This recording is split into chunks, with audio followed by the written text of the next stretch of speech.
This is a Teja News Television broadcast. Nirmal జిల్లా collector సమావేశ మందిరంలో సోమవారం బసవేశ్వర జయంతి వేడుకలు ఘనంగా నిర్వహించారు. ఈ కార్యక్రమంలో జిల్లా అదనపు కలెక్టర్లు వెంకటేశ్వర్లు, కిషోర్ కుమార్ పాల్గొని బసవేశ్వర చిత్రపటానికి పూలమాలలు వేసి నివాళులర్పించారు. ఈ సందర్భంగా అధికారులు మాట్లాడుతూ సమాజంలో అసమానతలను తొలగించి సమానత్వాన్ని స్థాపించేందుకు బసవేశ్వర మహారాజ్ విశేష కృషి చేశారని తెలిపారు. మహిళల హక్కుల పరిరక్షణకు, వివక్ష నిర్మూలనకు ఆయన చేసిన సేవలను గుర్తు చేశారు. ప్రతి ఒక్కరూ బసవేశ్వర మార్గంలో నడవాలని సూచించారు. ఈ కార్యక్రమంలో జిల్లా బీసీ మైనార్టీ సంక్షేమ అధికారులు శ్రీనివాస్, మోహన్ సింగ్, వివిధ శాఖల అధికారులు, సంఘాల నాయకులు, సిబ్బంది పాల్గొన్నారు. ఆయన కర్ణాటకలోని జన్మించారు, పేద కుటుంబంలో జన్మించారు. మొదటి నుంచి కూడా ఒక ఉన్నత భావాలు కలిగిన వ్యక్తి.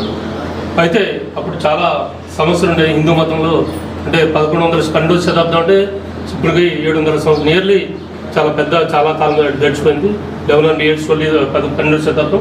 ఆయన బిజ్జలోని ఆస్థానంలో ఒక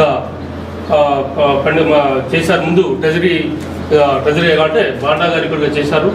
తర్వాత ఆయన యొక్క ప్రైమ్ మినిస్టర్గా పదవి పొంది మంచి అడ్మినిస్ట్రేటర్గా పేర్కొన్నాడు. అంటే మొదటి నుంచి కూడా హైందవ మతాన్ని సంస్కరించిన అత్యంత ప్రముఖుల్లో బసవేశ్వరుడు గారు. సమాజంలోని కుల వ్యవస్థని, లింగ వివక్షని సమూలంగా వ్యతిరేకించిన మహా వ్యక్తి బసవేశ్వరుడు గారు. తను స్థాపించిన అనుభవ మండపం అనేది ఇప్పుడు మనకున్న పార్లమెంట్ తరహాలో ఉంటుంది. అక్కడ అన్ని రకాల